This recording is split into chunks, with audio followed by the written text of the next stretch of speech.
ये जो मन है ना, ये भगवान ने इसकी रचना की है। इंद्रियाणाम मनश्चास्मि, कह रहे इंद्रियों में मैं मन हूं, और त्रिगुण माया का इसमें भरा हुआ पूरा पॉइजन जहर है। आप देखो मन छोड़ के गंदी बात में ही जाएगा, नहीं जाएगा। ये नहीं कि अच्छी बात में नहीं जाता, अच्छी बात में लगाओ तो लगेगा, और वो भी थोड़ी देर, और बुरी बात में लगाने की जरूरत नहीं, आराम से। इसका स्वभाव रचना ऐसी रची गई। अब यही गेम रखा गया है कि अब इसकी गति को रोको, अंतर्मुख करो, भगवदाकार करो, तो तुम्हें इनाम मिलेगा, त्रिभुवन पर विजय प्राप्त कर लोगे। वो अद्भुत आनंद अंदर ही मिलेगा, किसी से कहने की जरूरत नहीं, आनंद मगन हो जाओगे। और उसी आनंद की खोज, देखो जब हमारा मन कहता है इस शरीर को भोग लें, इस वस्तु को भोग लें, अमुक, देखो सब अपने घर के जैसे बैठे हैं, क्या उसके भोगने के बाद मन को शांति मिलती है? थोड़ी देर के बाद फिर एक नया संकल्प बनता है, फिर एक नई, मतलब हमारी खोज अधूरी रही। वो नहीं मिला जो मैं सोच रहा था।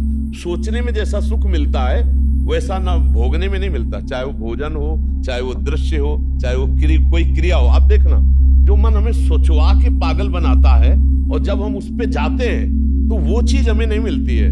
तब लगता है कि वो यहाँ नहीं, शायद यहाँ हो, यहाँ नहीं, शायद यहाँ हो। ऐसे भटकते पूरा जीवन व्यतीत हो जाता है। बुद्धिमान वो है जो 2-4 कदम में ही लौट आवे कि गलत दिशा में जा रहे हैं, पर हम पूरा जीवन चलते रहते हैं, लौटने की बात ही नहीं आती। और यहाँ तक कि शरीर वृद्ध हो जाता है, इंद्रियां काम नहीं करती, पर मन वैसे ही सलाह करता रहता है। फिर भी नहीं सोच पाता कि चलो अब हुआ पूरा जीवन की शाम, अब तो राधा राधा जब कर अपना काम बना ले। लेकिन नहीं, बूढ़ा है फिर भी शराब पीता है, बूढ़ा है फिर भी गंदी बातें देखता है, बूढ़ा है फिर भी गंदी चेष्टाएं करता है, बूढ़ा है फिर भी नहीं सोच रहा कि मुझे मरना है और भगवत प्राप्ति का अब की उपाय कर लूं, इतना जीवन रह गया। ये क्या है? ये मन का केवल खेल है। वो अपने मन के गेम में फंस गया, निकल नहीं पा रहा है। अच्छा, इसमें ये हो कि चलो मन सुखी रहेगा, तो भी नहीं। आप जितना गलत करते जाओगे उतना वो नकारात्मक सोचे पैदा करता चला जाएगा, और उसका परिणाम ये आएगा कि आपको डिप्रेशन में पहुंचा देगा। मतलब किसी भी तरह से ये चैन नहीं लेने देगा। तो इसको लाना तो भगवान की शरण में पड़ेगा, तभी शांति मिलेगी, तभी सुख। बहुत गंदा, बहुत गंदा, बहुत नीच है ये, और ये बहुत उत्तम है। ये अगर सही रास्ते को पा जाए तो दूसरे के लिए अपने प्राण दे सकता है, परहित के लिए अपने प्राण दे सकता है, ये भगवान से मिला सकता है, ये सब सुख दे सकता है। बस इसको गलत ढंग से जो प्रयोग होना शुरू हुआ है, इसका ये बंद कर दे, वही बात हो जाए। देखो, विरक्त मार्ग एक अलग होता है, लेकिन गृहस्थी में तो एक धर्म पूर्वक विषय सेवन की मर्यादा है ना, तो आप धर्म पूर्वक देख लो। अगर आपको अपनी पत्नी में, अपने पति में सुख नहीं मिला तो विश्व में कहीं सुख नहीं मिलेगा, क्योंकि है नहीं, तो आपको सीमित हो जाना चाहिए ना। लेकिन ऐसा नहीं होता, हम धर्म विरुद्ध बढ़ते चले जाते हैं, जो हमारा पाप बनता जाता है, हम क्लेशित होते जाते हैं। इसलिए हमें लगता है बहुत अच्छे अभी सत्संग के प्रभाव पड़ रहे हैं, तो हम निकल चलें गंदी बातों से, हम निकल चलें इस माया के फसाव से, नहीं तो धोखा ही धोखा, पूरी जिंदगी व्यतीत हो जाती है। भोगते भोगते हर इंद्रियां सब नष्ट होती जा रही, फिर भी भोग इच्छा, ये है क्या? समझो ना, पूरा जीवन हमको बेवकूफ बनाया जा रहा है। गौर से देखो, पूरा जीवन नहीं बेवकूफ बनाया जा रहा। एक बार और देख लेते हैं, इसमें हमारा पूरा जीवन जा रहा है।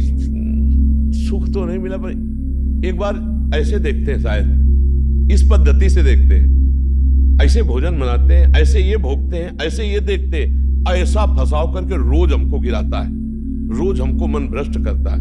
कभी नहीं कहता कि एक बार भगवान से मिलूं क्या, कभी उसका मन नहीं होता। इसको तो जबरदस्ती लगाना पड़ता है। इसको भगवान में लगाने के लिए भी भोगों का प्रलोभन देना होता है, तब ये भगवान में लगता है धीरे धीरे। ये भोगी मन भगवान में भी लगने के लिए तैयार, तो भोग के लिए देखो, भगवान को मना लोगे ना तो बढ़िया व्यवस्था बन जाएगी। चक, जो चाहोगे सब हो जाएगा, जो चाहेंगे भगवान दे दे। बहुत मन बेवकूफ बनाता है, इसलिए हमें लगता है मन की बेवकूफी से बचना चाहिए। एक आया था भगतला, उसने कहा भगवान से मैं भजन करूंगा, सब करूंगा, लेकिन 1 लाख सुंदरियां स्त्रियां चाहिए। अब गजब का दिल है तेरा, गजब का दिल है यार। जिनके एक है ना, तो वो कभी कभी एकांत में ऐसे बैठ के बैठते। तो इसीलिए मल की कहीं में मत रखो, बहुत बड़ा भूत है, ये परेशान कर देगा, नष्ट कर देगा।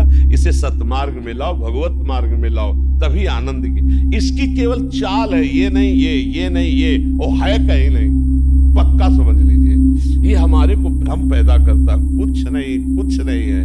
नाम जप करो, सत्संग करो, धर्म पूर्वक विषय भोगो, हम मना नहीं करते। एक उसे सीमा में रख के भोगो धर्म में, तो उससे क्या होगा, तुम्हें घृणा हो जाएगी।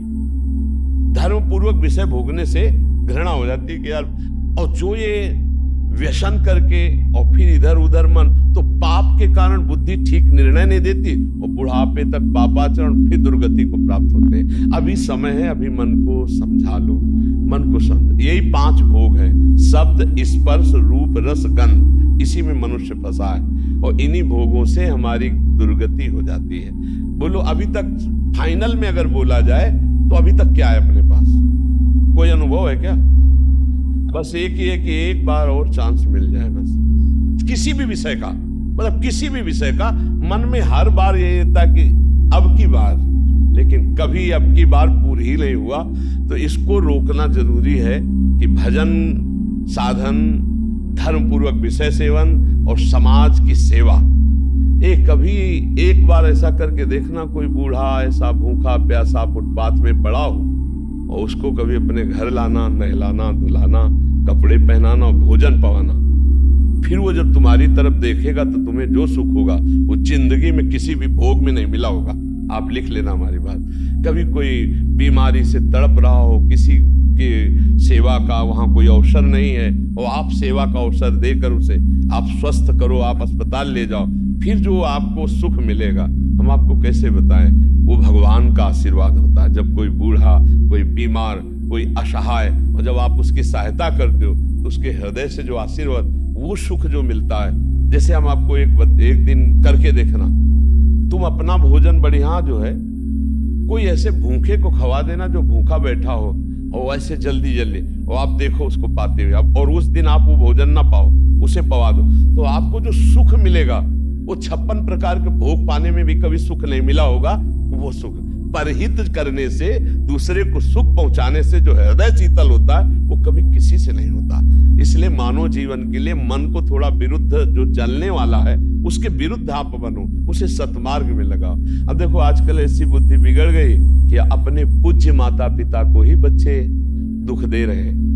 डंडा थप्पड़ मारना, क्या यार, आज के जवान अपने माता पिता के साथ ऐसा व्यवहार करते हैं। अगर थोड़ा भी अध्यात्म से जुड़े होते तो मुझे लगता है शायद ऐसा नहीं करते, नहीं ना।